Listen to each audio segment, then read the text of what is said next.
ಗ್ರಾಮದಲ್ಲಿ ಸನಾಟ ಆವರಿಸಿತು. ಇಂದು ಮತ್ತೆ ಗ್ರಾಮದೊಳಗೆ ಇನ್ನೊಂದು ಸಾವು ಸಂಭವಿಸಿತು. ಪ್ರತಿ ಮನೆತನವೂ ಈ ಸಾವಿನ ಬಗ್ಗೆ ಮಾತನಾಡುತ್ತಾ ಇದ್ದರು.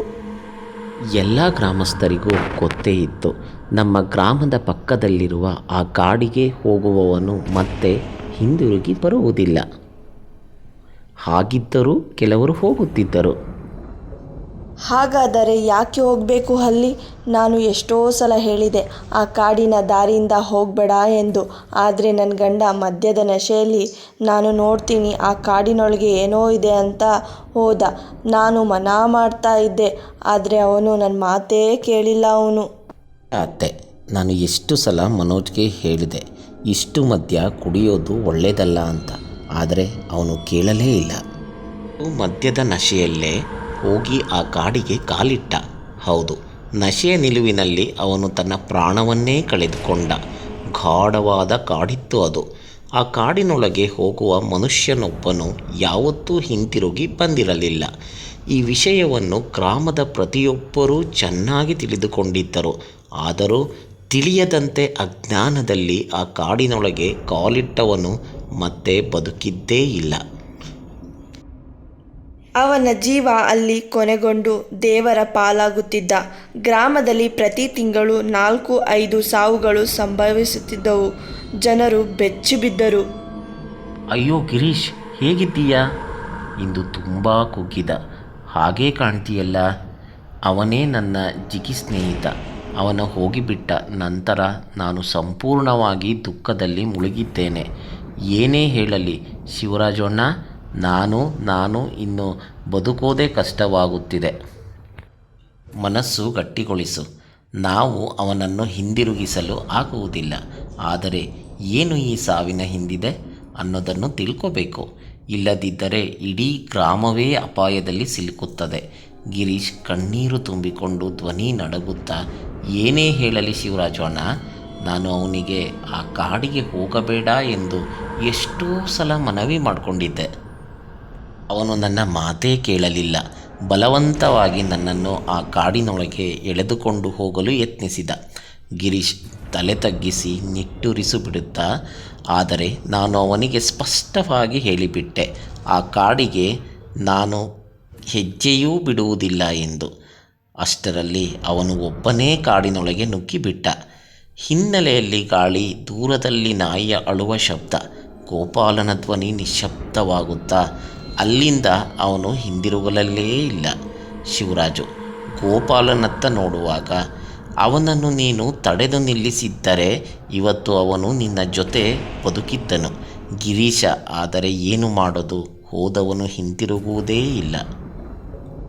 ತಲೆಯನ್ನು ಕೆಳಗಿಟ್ಟು ನಿಟ್ಟುಸಿರು ಬಿಡುತ್ತಾ, ನನಗೆ ಅರ್ಥವಾಗುತ್ತಿಲ್ಲ ಶಿವರಾಜಣ್ಣ, ಕಾಡಿನಲ್ಲೇನಿದೆ ಅಂತ. ಏಕೆ ಅಲ್ಲಿ ಹೋಗುವ ಪ್ರತಿಯೊಬ್ಬನು ತನ್ನ ಪ್ರಾಣವನ್ನೇ ಕಳೆದುಕೊಳ್ಳುತ್ತಾನೆ? ಗಿರೀಶ್ ಕಣ್ಣೀರಿನಿಂದ, ಜನರು ತಮ್ಮ ಪ್ರಾಣವನ್ನೇ ಕಳೆದುಕೊಳ್ಳುತ್ತಾರೆ ಶಿವರಾಜಣ್ಣ. ಈ ಕಾಡಿನಲ್ಲಿ ಏನೇ ಇರಲಿ, ಆದರೆ ಗ್ರಾಮಸ್ಥರೆಲ್ಲ ಒಬ್ಬ ಮಾತು ಮಾತ್ರ ಚೆನ್ನಾಗಿ ಅರಿತುಕೊಂಡಿದ್ದಾರೆ. ಆ ಕಾಡಿಗೆ ಹೋಗುವುದು ಅಂದರೆ ಸಾವನ್ನೇ ಅಪ್ಪಿಕೊಳ್ಳುವುದು. ಶಿವರಾಜು ಗಂಭೀರ ಧ್ವನಿಯಲ್ಲಿ, ಹೌದು ಗಿರೀಶ್, ನನಗೆ ತಿಳಿದೇ ಇದೆ. ಆದರೆ ನಿನಗೆ ಗೊತ್ತಾ, ಪೊಲೀಸ್ ಮಾಡಿದ ತನಿಖೆ, ಪೋಸ್ಟ್ಮಾರ್ಟಮ್ ವರದಿ ಎಲ್ಲವೂ ಅದರಲ್ಲೇನೂ ಸುಳಿವು ಸಿಗದೇ ಇಲ್ಲ. ದೇಹದಲ್ಲಿ ಗಾಯಗಳೇ ಇಲ್ಲ, ರಕ್ತವೂ ಇಲ್ಲ, ಶ್ವಾಸಗಟ್ಟಿದ ಗುರುತುಗಳೂ ಇಲ್ಲ. ಹಾಗಾದರೆ ಅವರು ಸಾಯುವುದು ಹೇಗೆ? ಯಾವ ಕಾರಣಕ್ಕೆ? ಗ್ರಾಮಸ್ಥರೆಲ್ಲರೂ ಇನ್ನೂ ಒಂದೇ ಸಾವಿನ ಆಘಾತದಿಂದ ಹೊರಬರಲಿಲ್ಲ. ಅದೇ ಸಮಯದಲ್ಲಿ ಶಿವರಾಜರ ಮನೆಯೊಳಗೆ ಅಚಾನಕ್ ಸನಾಟ ಆವರಿಸಿತು. ಶಿವರಾಜರ ಮಗ ಮತ್ತು ಮಗಳು ಇಬ್ಬರು ಒಂದೇ ಸಮಯದಲ್ಲಿ ಕಾಣೆಯಾಗಿದ್ದರು. ಹೆದರಿದ ಧ್ವನಿಯಲ್ಲಿ, ಅಯ್ಯೋ ದೇವರೇ, ನನ್ನ ಮಕ್ಕಳಿಗೆ ಏನಾಯಿತು? ಇವರು ಎಲ್ಲಿಗೆ ಹೋದರು?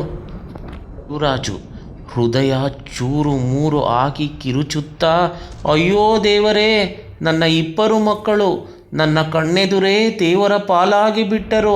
ಹಾ, ನನ್ನ ಹೆಂಡತಿ ಇದನ್ನು ತಾಳಲಾರೆ. ಅವಳು ಬದುಕಿದ್ದರೂ ಜೀವಂತ, ಸತ್ತವನಾಗೇ ಬಿಡುತ್ತಾಳೆ. ಶಿವರಾಜು ನೆಲಕ್ಕೆ ಬಿದ್ದು ಕೈತಟ್ಟಿ ಕಣ್ಣೀರು ಹಾಕುತ್ತಾನೆ. ನಾನು ಯಾರಿಗೇನು ಕೆಡವಿದ್ದೇನೆ? ಏನು ದೋಷ ಮಾಡಿದ್ದೇನೆ? ಏಕೆ ನನ್ನ ಮನೆ ಮಂದಿಯನ್ನು ಕಿತ್ತುಕೊಂಡಿರಿ? ಅಯ್ಯೋ ದೇವರೇ, ನನ್ನಿಬ್ಬರೂ ಮಕ್ಕಳು ಇಲ್ಲ ಇಲ್ಲ. ಒಬ್ಬ ಗ್ರಾಮಸ್ಥ ಗುಸುಗುಸು ಧ್ವನಿಯಲ್ಲಿ, ನಿನ್ನ ಗಂಡನ ದೇಹವಾದರೂ ಸಿಕ್ಕಿತು ತಂಗಿ ಇದ್ರೆ ಕೇಳಿ ಬಂದಿವೆ. ಶಿವರಾಜುರ ಇಬ್ಬರು ಮಕ್ಕಳ ಶವಗಳೇ ಸಿಗಲಿಲ್ಲವಂತೆ. ಮಕ್ಕಳ ಶವವೇ ಸಿಗಲಿಲ್ಲ. ಈಗ ಹಾಗೇ ಕಾಣುತ್ತಿದೆ. ಆ ಕಾಡೇ ಭೂತೀಯವಾಗಿ ಬಿಟ್ಟಿದೆ. ಯಾರು ಗ್ರಾಮದವರು ಅಲ್ಲಿ ಹೋದರೂ ಹಿಂದಿರುಗುವುದೇ ನಾಪತ್ತೆಯಾಗುತ್ತಾರೆ. ಇನ್ನು ಈ ಶಾಪದಿಂದ ಪಾರಾಗೋದು ಸುಲಭವಲ್ಲ. ನಮಗೆಲ್ಲ ಒಂದೇ ದಾರಿ ಇದೆ. ಅವನು ಗಂಭೀರವಾಗಿ ಹೇಳುತ್ತಾನೆ. ಈ ರಹಸ್ಯವನ್ನು ನಮ್ಮ ಮಂಜುನಾಥ್ ಗೌಡ ಅವರಿಂದಲೇ ಹೊರತೆಗೆದುಕೊಳ್ಳಬೇಕು. ಗ್ರಾಮದ ಎಲ್ಲ ಜನರು ಸೇರಿ ಮಂಜುನಾಥ್ ಗೌಡ ಅವರ ಮನೆಗೆ ಹೋಗುತ್ತಾರೆ. ಎಲ್ಲರೂ ತಮ್ಮ ತಮ್ಮ ದುಃಖದ ಕಥೆಗಳನ್ನು ಹೇಳುತ್ತಾರೆ. ಮಂಜುನಾಥ್ ಗೌಡ ಗಂಭೀರವಾಗಿ ಎಲ್ಲವನ್ನೂ ಆಲಿಸುತ್ತಾರೆ. ಈ ವಿಷಯ ಅತಿ ಗಂಭೀರವಾಗಿದೆ. ಇನ್ನು ಯಾರೂ ಆ ಕಾಡಿನತ್ತ ಹೋಗಬಾರದು. ನಾನು ತಕ್ಷಣವೇ ನಿರ್ಧಾರ ಮಾಡುತ್ತೇನೆ. ನಾಳೆಯಿಂದಲೇ ಈ ಕಾಡಿಗೆ ಹೋಗುವ ದಾರಿಯಲ್ಲಿ ಬೃಹತ್ ಫಲಕವನ್ನು ನಿಲ್ಲಿಸುತ್ತೇವೆ. ಅದರ ಮೇಲೆ ದೊಡ್ಡ ಅಕ್ಷರಗಳಲ್ಲಿ ಬರೆಯುತ್ತೇವೆ, ಎಚ್ಚರಿಕೆ, ಈ ಕಾಡಿಗೆ ಪ್ರವೇಶಿಸಿದವರು ಬದುಕಿ ಹಿಂದಿರುಗಿಲ್ಲ. ದಯವಿಟ್ಟು ಈ ದಾರಿಯಲ್ಲಿ ಹೋಗಬೇಡಿ. ಕಮಲ ನೀರಿಗಾಗಿ ಹತ್ತಿರದ ಬಾವಿಗೆ ಹೋಗುತ್ತಾಳೆ. ಬಾವಿಯ ಪಕ್ಕದಲ್ಲೇ ನೆನ್ನೆ ಹಾಕಿದ ಎಚ್ಚರಿಕೆ ಫಲಕ ಇರುತ್ತದೆ ಎಂದು ಅವಳಿಗೆ ನೆನಪಿದೆ. ಅಯ್ಯೋ ದೇವ್ರೆ, ನೆನ್ನೆ ಇಲ್ಲಿ ಬೋರ್ಡ್ ಹಾಕಿದಲ್ಲವೇ ಕಾಡಿಗೆ ಹೋಗಬೇಡಿ ಅಂತ. ಈಗ ಆ ಫಲಕವೇ ಇಲ್ಲ. ಏನು ಹೇಳ್ತೀಯಮ್ಮ ಕಮಲಾತೆ? ಆ ಫಲಕವನ್ನು ನಾನು ಸ್ವತಃ ನನ್ನ ಕೈಗಳಿಂದ ಅಲ್ಲಿ ಬಿಗಿಯಾಗಿ ಹಾಕಿದ್ದೆ. ಯಾರಾದರೂ ಕಿತ್ತು ಹಾಕಿದಂತಿದೆ. ಕೋಪದಿಂದ, ನಡಿರಿ ಎಲ್ಲರೂ ಸೇರಿ ಹೋಗಿ ನೋಡೋಣ. ಇದು ಕಾಡಿನ ಆಟವೋ ಅಥವಾ ನಮ್ಮ ಹಳ್ಳಿಯ ಯಾರಾದರೂ ಮಾಡ್ತಿದ್ದಾರೋ ಕೃತ್ಯವೋ ತಿಳಿದು ಬರಬೇಕು. ಇದು ನಮ್ಮ ಹಳ್ಳಿಯವರಲ್ಲಿ ಯಾರಾದರೂ ಮಾಡ್ತಾ ಇದ್ದಾರೆ ಅನ್ನಿಸ್ತಾ ಇದೆ. ಆ ಫಲಕವನ್ನು ತೆಗೆದಿದ್ದು ದೆವ್ವ ಅಲ್ಲ, ಮನುಷ್ಯನೇ ಇರಬೇಕು. ಹೌದು, ನನಗೂ ಹಾಗೆ ಅನಿಸ್ತಿತ್ತು. ಆದರೂ ಏನಾದರೂ ಆಗಲಿ, ಮತ್ತೆ ಫಲಕ ಹಾಕೋಣ. ಇಲ್ಲದಿದ್ದರೆ ಅಜ್ಞಾನದ ಜನ ಕಾಡಿನ ದಾರಿಯಲ್ಲಿ ಹೋಗಿ ಬದುಕಿ ಬರೋದೇ ಇಲ್ಲ. ಹೌದು, ನಾವೇ ಸೇರಿ ಆ ಫಲಕವನ್ನು ಮತ್ತೆ ಬಿಗಿಯಾಗಿ ಹಾಕೋಣ. ಈ ಸಲ ಎಷ್ಟು ಗಟ್ಟಿಯಾಗಿ ಹಾಕಿದ್ರೂ ಯಾರೂ ತೆಗೆಯಲಾರದಂತೆ ಮಾಡಬೇಕು. ಇಲ್ಲದಿದ್ದರೆ ಇನ್ನೂ ಎಷ್ಟು ಜನ ಸಾವಿಗೆ ಸಿಕ್ಕಿ ಬೀಳ್ತಾರೋ ಗೊತ್ತಿಲ್ಲ.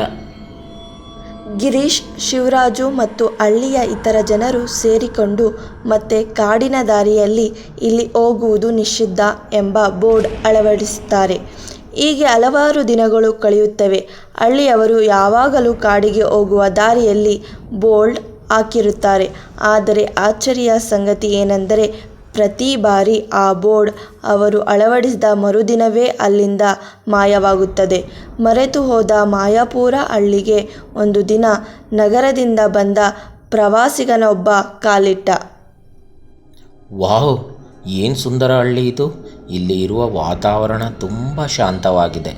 ಮೊದಲು ಈ ದಟ್ಟ ಕಾಡಿನಲ್ಲೊಂದು ಸುತ್ತು ಹೊಡೆಯೋಣ. ಕೆಲವು ಫೋಟೋಗಳನ್ನು ತೆಗೆಯುತ್ತೇನೆ.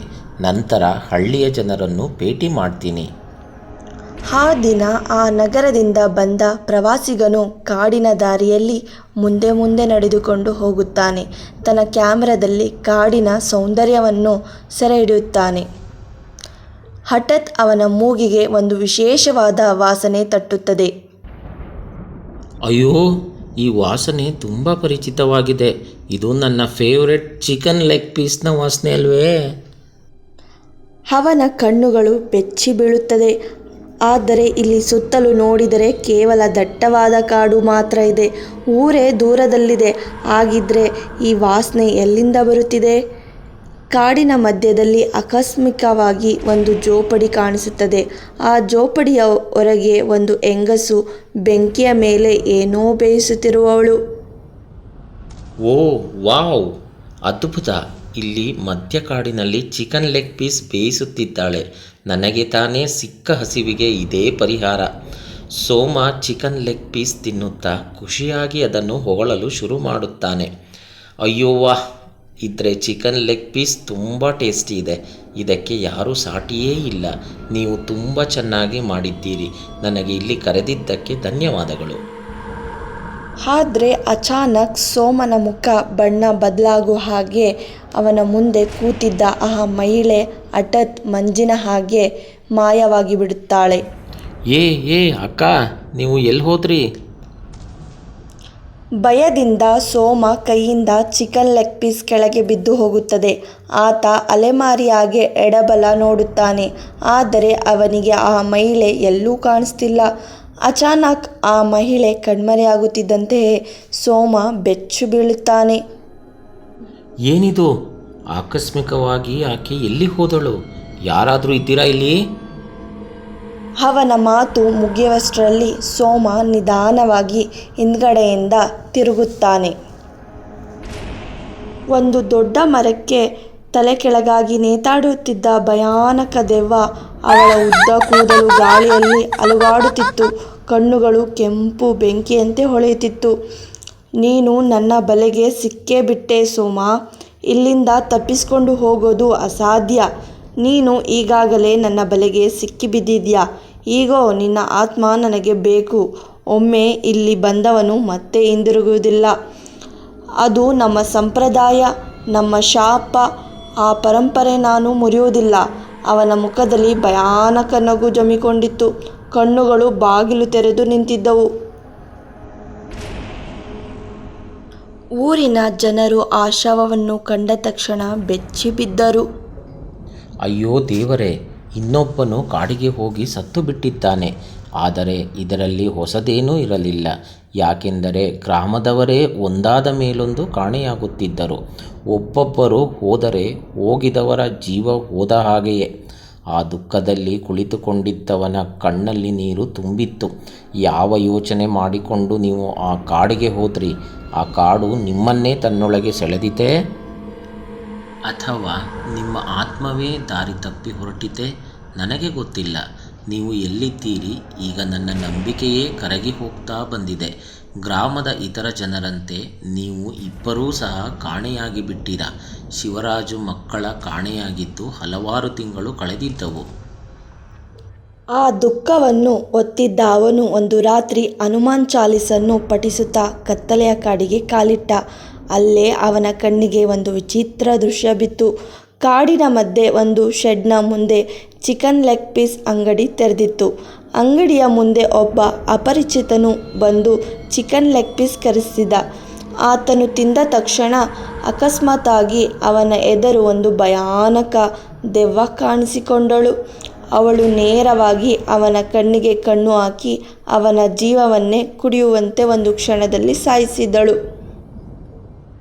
ಶಿವರಾಜು ಈ ದೃಶ್ಯ ನೋಡುತ್ತಾ ಬೆಚ್ಚು ಬೀಳುತ್ತಾನೆ. ಇದು ನನ್ನ ಮಕ್ಕಳನ್ನು ಹೀಗೆ ಕಿತ್ತುಕೊಂಡಿದ್ಯಾ ಎಂದು ಅವನ ಮನಸ್ಸು ನಡುಗುತ್ತದೆ. ಶಿವರಾಜು ಕಣ್ಣೀರು ತುಂಬಿಕೊಂಡು ಹನುಮಾನ್ ಚಾಲೀಸನ್ನು ಜೋರಾಗಿ ಪಠಿಸುತ್ತಾನೆ. ಅವನ ಬಾಯಿ ಮಾತುಗಳು ಗಾಳಿಯಂತೆ ಕಾಡಿನಲ್ಲಿ ಅರಳುತ್ತವೆ. ಆ ಜಪದ ಶಬ್ದ ಹೆಚ್ಚಾಗುತ್ತಿದ್ದಂತೆ ದೆವ್ವದ ನಗು ಕಡಿಮೆಯಾಗುತ್ತದೆ. ಅವಳ ಕಣ್ಣು ಕೆಂಪಾಗುತ್ತವೆ, ಮುಖ ಬದಲಾಗುತ್ತಾ ನೋವಿನಿಂದ ಕಿರ್ಚುತ್ತಾಳೆ. ಅವಳ ಕಣ್ಣು ಕೆಂಪಾಗುತ್ತದೆ, ಮುಖ ಬದಲಾಗುತ್ತಾ ನೋವಿನಿಂದ ಕಿರ್ಚುತ್ತಾಳೆ. ಇಲ್ಲ, ಈ ಜಪ ನನಗೆ ತಡೆಯಲಾಗುತ್ತಿಲ್ಲ. ಅವಳು ಶಿವರಾಜು ಕಡೆ ದಾಳಿ ಮಾಡಲು ಪ್ರಯತ್ನಿಸುತ್ತಾಳೆ. ಆದರೆ ಹಠಾತ್ ಪುಸ್ತಕದೊಳಗಿಂದ ಬೆಳಕಿನ ಜ್ವಾಲೆ ಎದ್ದುಕೊಂಡು ಅವಳ ದೇಹವನ್ನೇ ಒತ್ತಿ ಉರಿಯುತ್ತದೆ. ದೆವ್ವದ ಕೊನೆಯ ಬಾರಿ ಗರ್ಜನೆ ಮಾಡುತ್ತಾಳೆ, ಇದು ಅಂತ್ಯ ಅಲ್ಲ, ಮತ್ತೆ ಬರುವೆ. ಅಷ್ಟು ಹೇಳಿ ಅವಳ ದೇಹ ಸಂಪೂರ್ಣವಾಗಿ ಬೂದಿಯಾಗುತ್ತದೆ.